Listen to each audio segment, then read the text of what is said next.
Olá, estamos chegando com mais um programa Viva Esportes. No programa de hoje tem uma matéria muito legal que eu quero mostrar para vocês. Mas antes, vamos ver os destaques do programa de hoje. Muita história legal no bate-papo que tivemos com o associado e ex-jogador de futebol, Alex. A Academia de Fitness inova mais uma vez e disponibiliza mais cuidados aos associados. A equipe de polo aquático do Clube Curitibano viajou até Porto Alegre e fez bonito na segunda etapa do torneio Mercosul. Este é o Viva Esportes que começa a partir de agora.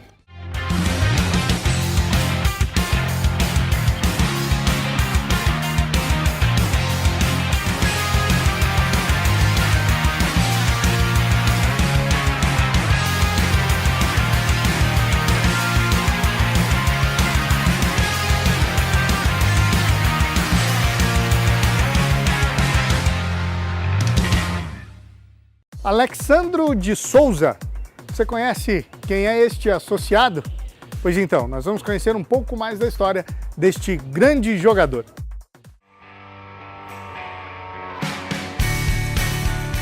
Eu chego para o futebol competitivo em 87. Eu vou fazer um teste no Curitiba, se eu lembro como se fosse ontem, era uma quinta-feira, era um campo ali no Capão da Embuia, de um time amador chamado Fortaleza. Até sou curioso para saber se o campo ainda existe ou se foi invadido pela sociedade.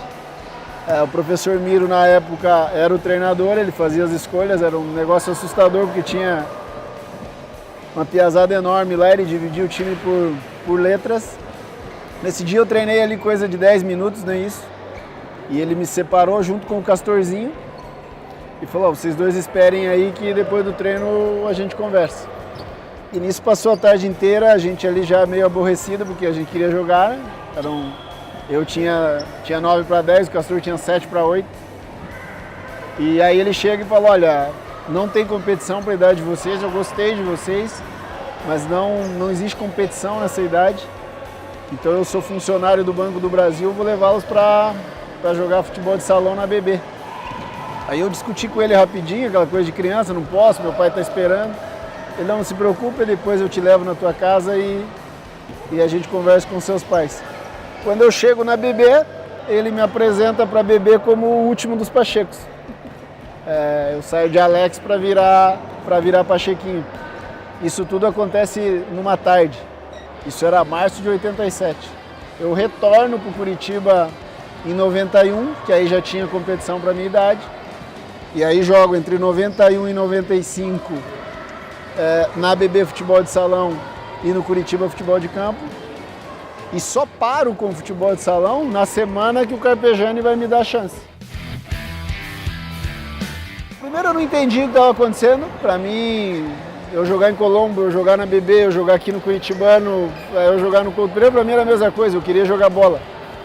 E para mim era a realização de um sonho. Eu vou jogar pelo Curitiba, vou ter a minha primeira chance. Então eu entrei para jogar como eu estava jogando antes. E aí tem o fator sorte, né? Eu pego 2 vezes na bola com menos de 10 minutos, faço 2 jogadas, sai 2 gols do Curitiba. A partir dali eu encaminho para estar no bolo, né? Para estar entre os 18, que era aquela coisa da expectativa de participar do jogo, quem vai concentrar. Aí eu jogo, na semana seguinte eu repito, jogo de novo, e quando eu me dou conta eu sou titular do time. A história com a seleção vinha antes, né? Eu vou na seleção desde 92. Eu fui na Sub-15, fui na Sub-17. E a preparação da CBF era montar um time forte sempre para as Olimpíadas. Então eu vi, por exemplo, a preparação do time de 96 em Atlanta, e eu sabia que a minha geração era a geração que ia se preparar para jogar a Olimpíada de Sydney.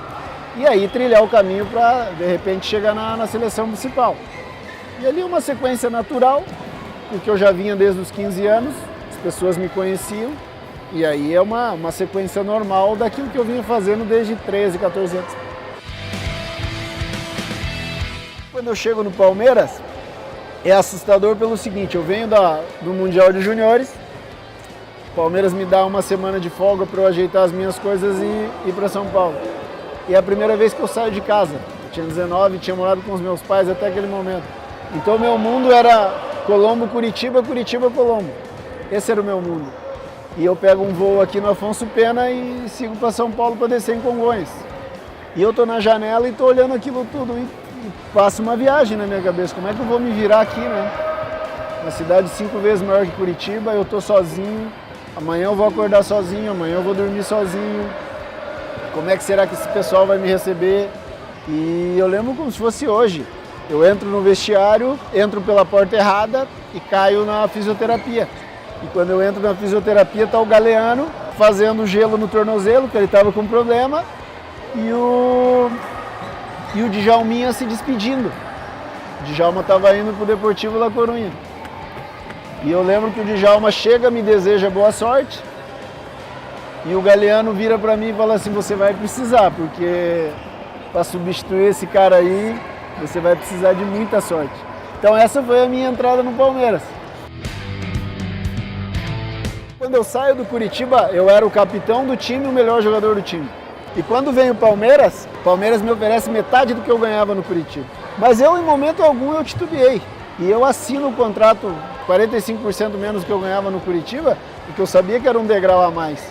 Era aquilo que eu imaginava, porque tinha Olimpíada dentro de 3 anos, tinha Copa de 98, que se eu jogasse bem podia ir, tinha Copa de 2002 mais na frente. Então eu fui atrás dos meus sonhos, mas com amor só pela bola. Apego ao dinheiro eu não tinha nenhum, porque eu sabia que se eu tivesse bem, eu ouvindo, eu sabendo os valores que se pagava para os jogadores de alto nível, eu poderia chegar. Então eu teria que alcançar primeiro o alto nível para depois começar a pensar em bons contratos. Minha preocupação era seguir uma ordem, seguir a hierarquia de quem manda, ser o mais profissional possível, mas despreocupado com essa parte contratual, muito mais de jogar futebol. E o retorno ele acontece da mesma forma. Se eu pensasse em dinheiro, eu poderia ter ido para o mundo árabe, poderia ter ido para o Cruzeiro, para o Palmeiras. Mas não, eu vim para casa para fazer uma transição boa, para encerrar minha carreira e poder viver em Curitiba. A única ambição que eu tinha era de poder viver de futebol, era poder ser atleta profissional. Que enquanto eu estava no Curitiba eu não tinha essa condição, porque o Curitiba, primeiro, não disputava títulos, o Curitiba vivia numa situação horrível. Os salários eram salários bem menores do que se paga hoje. Então eu começo a ter uma realidade de jogador de futebol, essa coisa de jogador grande, quando eu chego no Palmeiras. Eu costumo dizer, se o menino que sonha em ser jogador de futebol profissional, ele entender a linha do profissionalismo e conseguir jogar bola como ele joga enquanto criança, com esse amor pela bola, não o amor pelo contrato, não o amor pelo glamour, o amor pela bola real, aquela coisa de, vou ali jogar com meu amigo, vou ali para a escola brincar de bola, que isso ao longo do período você vai perdendo. E aí resta muito profissionalismo, muita coisa, aquela coisa quadradinha, e às vezes falta. E o futebol brasileiro está caindo nessa, o cara chega no profissional, ele fica quadradinho, então ele já não arrisca mais, ele tem medo porque ele vai ser vaiado, porque alguém vai questionar. Já jogando era assim, mas hoje um pouco mais. Hoje eu prefiro conversar com gente de outras modalidades do que propriamente do futebol. Porque no futebol, se eu falar meia hora com alguém do futebol, 25 minutos vão ser de coisas já repetidas que eu vi ao longo dos 20 anos que eu joguei como profissional.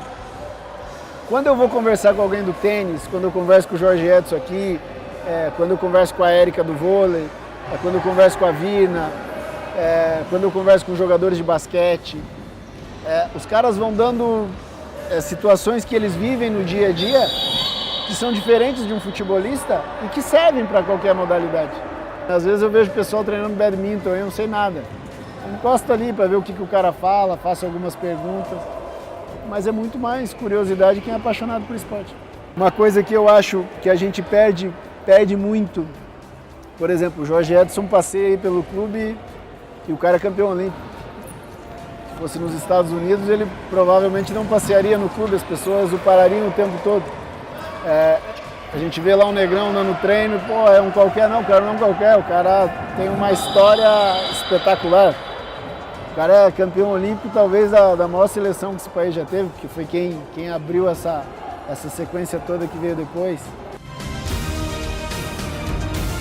O mais legal para mim, aí não sei se para o público vai ser legal, mas para mim é que os caras juntaram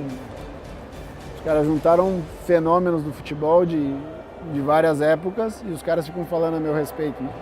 Então isso para mim realmente é emocionante, é uma coisa que eu não esperava e no qual me deixa bastante emotivo, porque primeiro que o cara sai de casa, o cara se propõe a falar e ali ele comenta algo a meu respeito, então isso realmente me deixou muito emocionado.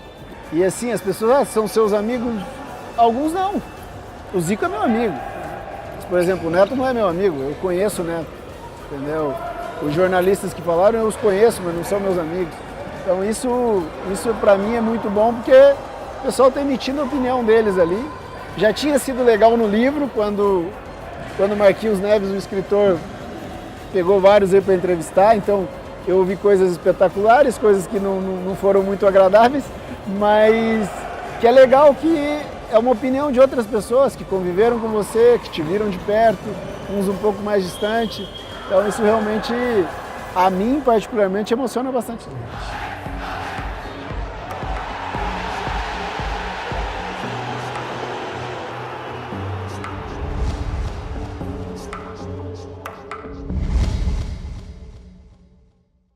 No próximo bloco tem conquista na piscina, mas dessa vez é do polo aquático.